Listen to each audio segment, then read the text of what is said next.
My wife slept with her gym trainer while I recovered from surgery, so I recovered faster than she expected and took back every single thing. I'm a 33-year-old guy, and this all started when a freak accident tore my Achilles tendon. One second, I was playing pickup basketball with a few coworkers, and the next I was on the ground, pain shooting up my leg like fire. It was one of those injuries you instantly know is bad. The ER visit confirmed it ruptured Achilles full tear. I'd need surgery, followed by several months of grueling recovery. I remember lying in that hospital bed, flooded with dreadnought, just about the pain, but the thought of losing all independence. Up until that moment, I was the kind of guy who thrived on movement. I worked in logistics, managed warehouse staff, and was always on my feet. But beyond that, I had just started building a real life with my wife, Emma. We'd been married for a little over a year. Emma was a personal trainer, sharp, gorgeous, and so driven she practically glowed with ambition. I'd helped her open a boutique gym 6 months into our marriage. It wasn't just her dream, I made it ours, so when I told her about the injury, I felt ashamed, like I was about to become dead weight in the life we were building. But Emma smiled, took my hand, and said something I'll never forget. "Don't worry, babe. I've got this. I'll take care of everything." In that moment, I felt safe.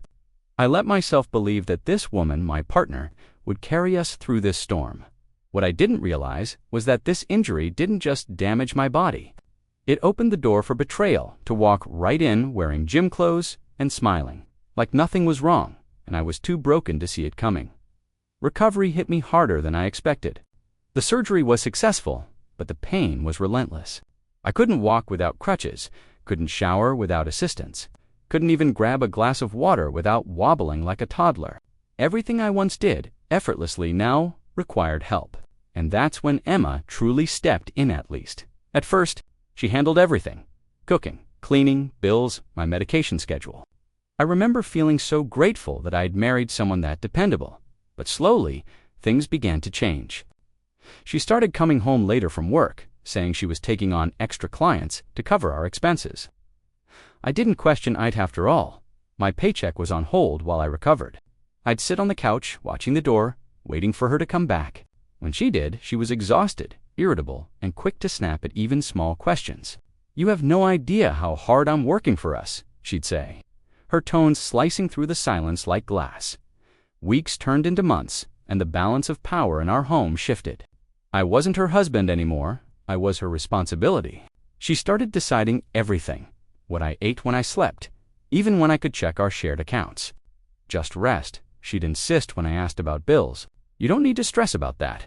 But that sentence, "you don't need to stress about that," started feeling less like care and more like control. Late at night, I'd hear her whispering on the phone in the kitchen. When I asked, she said it was clients' booking sessions. Maybe it was... But something about her laughter, the soft, private kind she used to reserve for me, made my stomach twists. I tried to shake the feeling. I told myself I was overthinking. But deep down, a quiet voice had already started whispering, "Something isn't right." Emma's transformation started subtly, but once I noticed it, I couldn't unsee it. She began spending way more time in front of the mirror. New skincare products, high-end makeup brands she never used before, expensive perfumes delivered in sleek little boxes.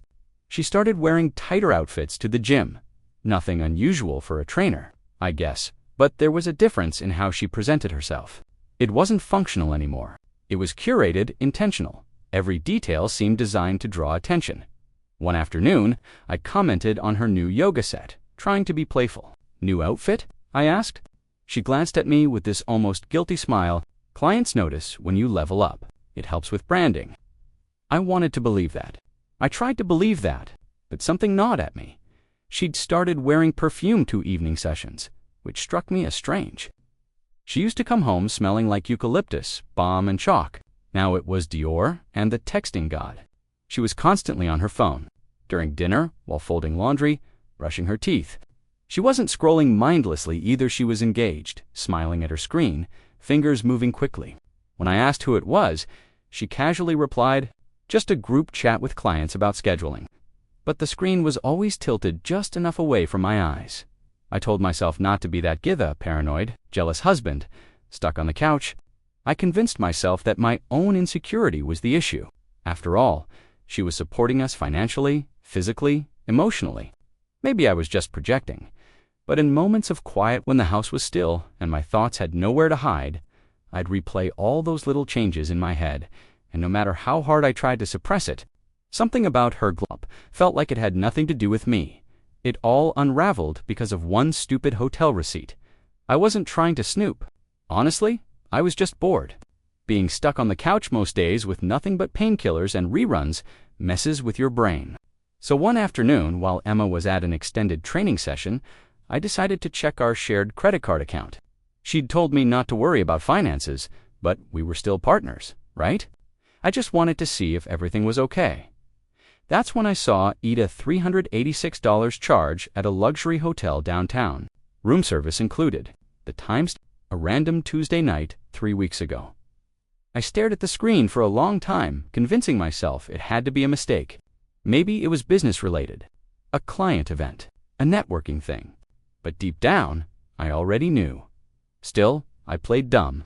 When Emma got home that night, I casually asked how her week had been.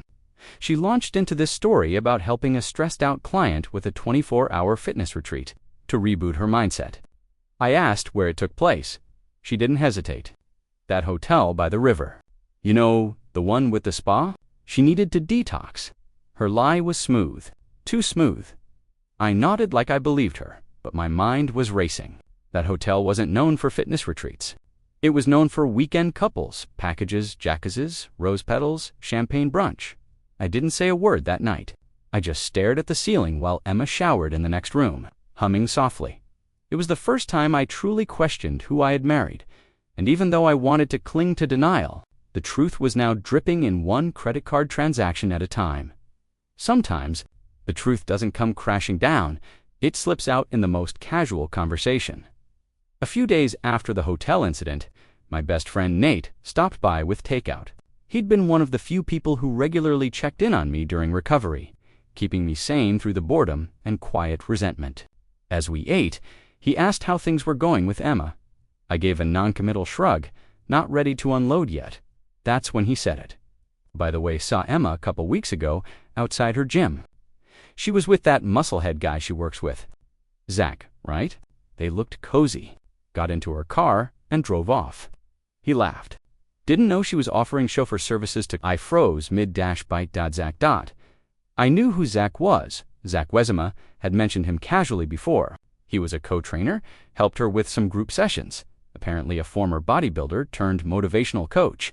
I'd never met him, but she'd shown me his Instagram once, shirtless gym selfies.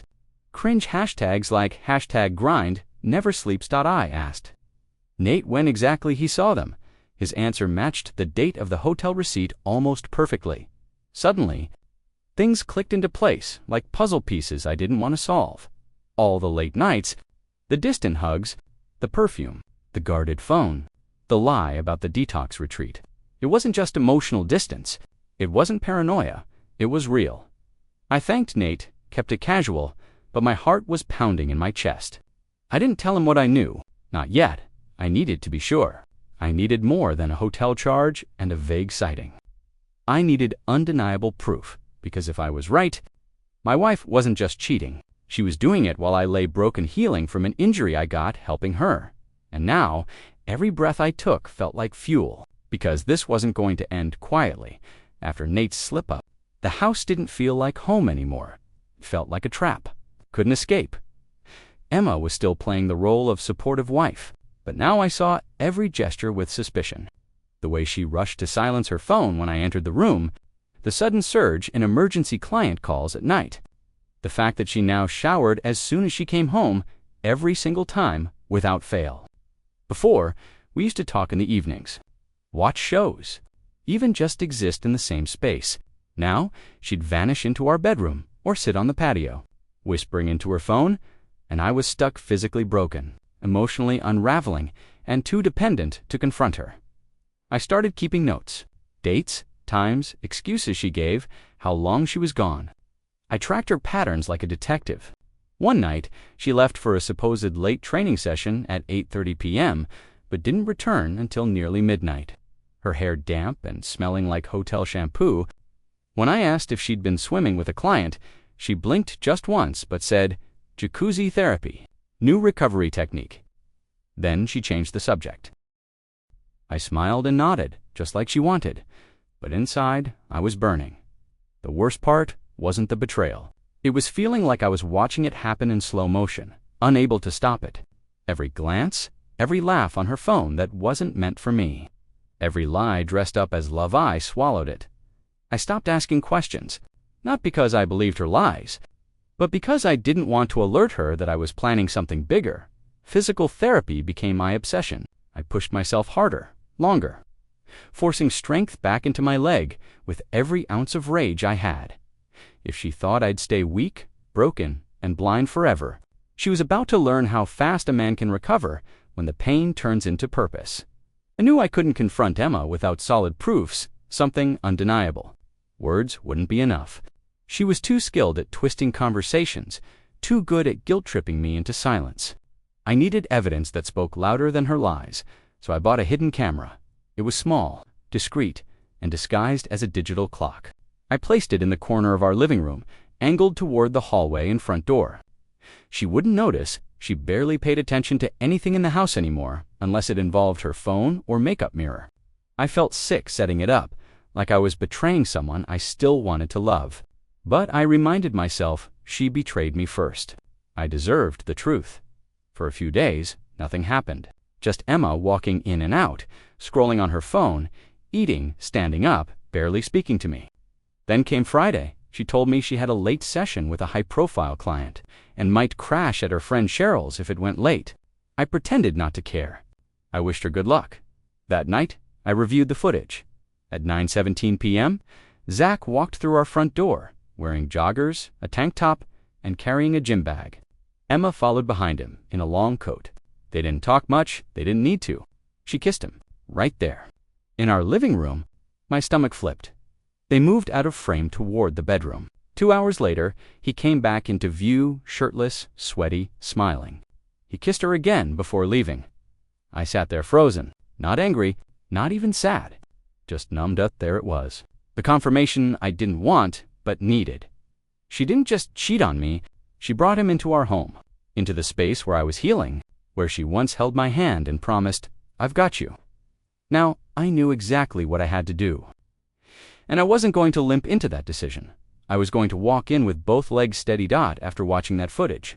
I felt something in me shift, like a light inside me flipped off and never came back on, but I didn't rage. I didn't cry. I didn't confront. I acted.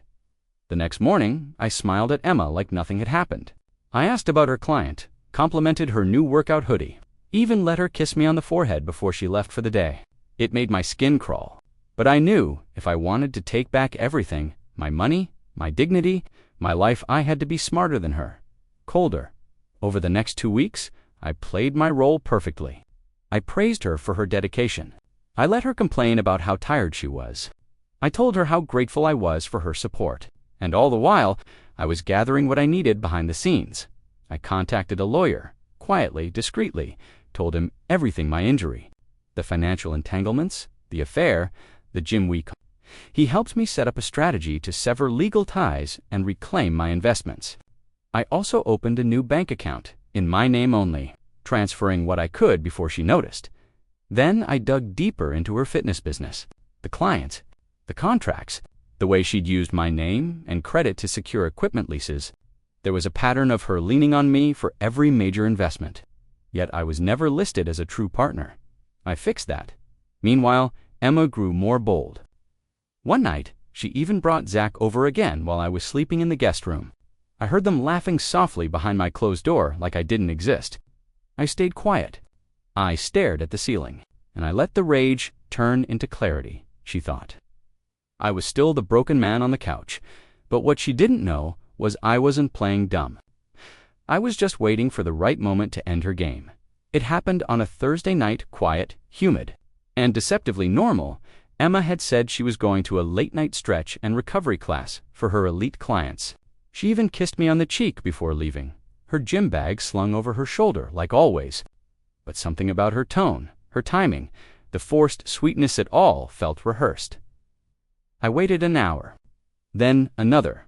Then curiosity got the best of me. I rolled myself onto my crutches. I still used them sometimes, mostly to keep up the act, and hobbled toward the front window, peeking through the blinds. Her car wasn't in the driveway, which was odd, because her keys were still on the counter. That's when I heard it. A muffled laugh. A male voice from our bedroom. I stood there, frozen, nausea crawling up my throat. I wasn't ready for this. I wasn't supposed to hear it happen. I told myself I'd wait until everything was locked into place legally. But betrayal doesn't wait for your schedule. I forced myself to walk to the bedroom door. Slowly, silently, it was cracked open just enough. And what I saw on the other side will never leave me. Zach was there, shirtless, lying in our bed. Emma straddled him, giggling. A wine glass on the nightstand she had once filled for me after my surgery. I didn't burst in. I didn't scream. I didn't cry. I walked away. Straight to the kitchen, sat down, breathed in, and exhaled like I was finally letting go of a weight I hadn't realized I was still carrying. That night, I didn't sleep. I didn't need to, because that was at my rock bottom, the point where there was no going back, no pretending, no fixing. She wasn't just cheating, she was celebrating it. In the home I paid for, in the bed where I once told her I loved her, and now I was done pretending I was the victim. It was time to become the storm. 2 days later, I asked Emma if we could talk, the kind of quiet request that catches people off guard, because it doesn't come with raised voices or suspicion, just calm. That alone seemed to rattle her. She sat across from me in the living room, dressed in her usual athletic gear, sipping an overpriced smoothie like nothing in our world was broken. I told her I had something to show her, then reached for the remote. With one click, the footage began playing on the TV. It was Zach walking into our home. The kiss, the bedroom door closing. Emma froze. Her mouth parted slightly, but no sound came out. She didn't reach for the remote. She didn't deny it. She just watched herself, eyes wide, like she was watching a stranger. When the screen went black, I handed her a manila envelope, divorce papers, financial breakdowns, documentation of every cent I'd invested in her gym, and copies of the texts she'd carelessly backed up to our cloud. She finally spoke. This isn't what it looks like. I actually laughed. It was dry, hollow. Emma, I watched you sleep with him. In our bed, it's exactly what it looks like. She broke down fast tears, excuses, panic. She blamed stress, claimed she felt neglected during my recovery, said Zach wasn't serious, just a distraction, a mistake. But I didn't flinch. I told her everything was already in motion. The lawyer, the financial separation, the gym buyout deal, that the next time she opened our joint account, it would be empty because I'd moved everything legally. And I had the receipts to prove it. She screamed, begged, tried to accuse me of betrayal, of hiding things, but I just stood up, looked her in the eyes and said, "You didn't just cheat on your husband. You gambled everything for a guy who doesn't even have his own gym key." Then I walked out. No anger, no shouting. Just peace cold, hard, final. Once the confrontation was over, it was like someone had unclipped a weight from my chest. I moved fast. My lawyer filed the divorce papers the very next day. Because of the proof I'd gathered, especially the video footage and financial records, it was an open and shut case. Emma had no leg to stand on. Infidelity, mismanagement of shared funds, and fraudulently using my credit to back business loans. She was legally exposed in ways she hadn't even realized. She tried to delay the proceedings, tried to claim she was emotionally unstable and needed more time. But I had already made up my mind and, more importantly, built a wall of legal protection around myself. The gym it was mine now. We'd signed papers early in the marriage, listing me as the silent investor and financial backer. With the lawyer's help, I exercised a clause to dissolve our business partnership and absorb her share due to breach of contract. I sold her portion to one of her biggest competitors, someone she used to badmouth constantly, the cherry on top. The gym was rebranded under my name, and her photos were scrubbed from every corner of the business. I reclaimed every asset I could, my savings, the car that had been in her name, but my money, even the furniture she tried to claim during mediation. I kept it all clean, no pettiness. just precision. Zach. Turns out, he'd already been fired from 2 local gyms for boundary violations with clients. Once word got out about the affair and the footage, he lost whatever side gigs he had left. His reputation tanked overnight. Emma tried to reach out emails, blocked numbers, even a handwritten letter. I never replied, because this wasn't about closure. This was about power. And I had finally taken mine back piece by calculated peace. It's been 7 months since I walked out of that house, and I haven't looked back. Once, I live in a different city now. Smaller, quieter. My new apartment doesn't have ghosts in the walls or memories bleeding through the floorboards. I started walking without crutches a few months ago, then jogging. Now, I run 5 miles every morning before sunrise. My Achilles isn't perfect, but neither am I. I've just learned how to move forward with the scars. The gym I reclaimed, it's thriving. I didn't rename it out of spite, I renamed it for freedom. Every client that walks in sees a space built on integrity, not betrayal. I hired 2 new trainers, real ones, professionals who treat their work hand, the people around them, with respect. And yes, I've started seeing someone new. Slowly, carefully. She doesn't know the full story yet, and I don't feel rushed to tell her. What matters is that she listens without pretending. She sees me as a whole person, not just someone to lean on or lie to. As for Emma, she's disappeared from the fitness scene. Her social media went dark after the fallout. I heard from a mutual friend that she moved back in with her parents for a while. Zach, no one mentions him anymore, but I don't need to know what became of them. I already know enough. People assume healing is about forgetting what hurt you, but the truth? Healing is remembering hand walking forward anyway, stronger, wiser, quieter. Emma thought I'd stay broken, that I'd never stand again, but she underestimated one thing: the fire you ignite in a man. When you betray him at his lowest, I didn't just recover faster than she expected. I rose stronger than she ever deserved to witness, and that was the final gift she never meant to give me.